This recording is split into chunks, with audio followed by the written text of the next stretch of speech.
Perdana Menteri Datuk Seri Anwar Ibrahim memberi jaminan menyelesaikan isu penyediaan tapak perumahan bagi generasi kedua Felda. Sehubungan itu, beliau akan memanggil pengurusan Felda ke pejabatnya di Putrajaya esok.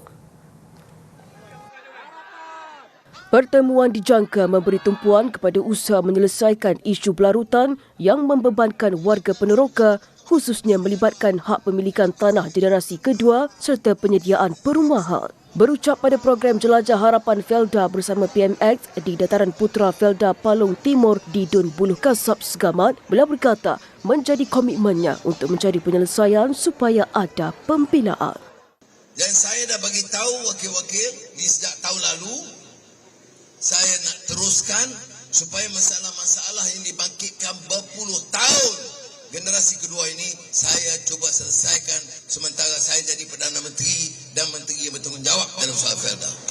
Tambahnya, kerajaan sudah membuat keputusan hujung tahun lalu untuk menyediakan tapak tanah bagi generasi kedua Felda. Turut hadir pada jelajah ini Naib Presiden PKR Datuk Seri Amiruddin Syari, Menteri Pendidikan Faldina Siddiq dan calon PH Dun Buluh Kasab Nur Raziah Muhammad Razid.